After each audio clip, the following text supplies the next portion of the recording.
बोलो शंकर भगवान की जय हो, बोलो गौरा मैया की जय हो। तो भोले बाबा से गौरा मैया जी रूठ गई हैं, क्या बोल रही हैं सुनिएगा भजन के थ्रू।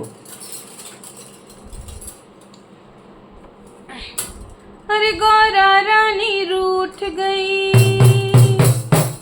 अरे गौरा रानी रूठ गई, मायके चली गई, गौरा रानी रूठ गई, मायके चली गई। डाल गई ताला कोठरिया में, कोठरिया में, भोला बम बम करते अटरिया में, हो भोला बम बम करते अटरिया में।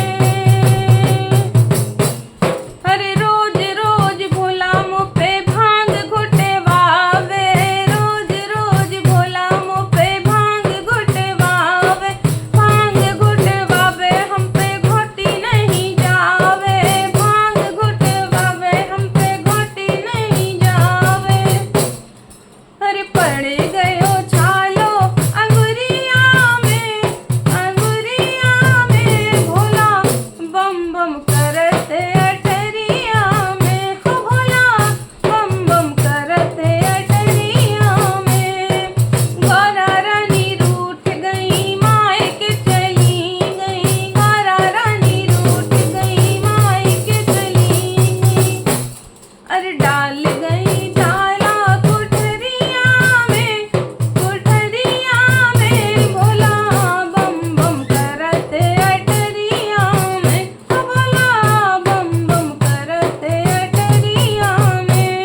करत अटरिया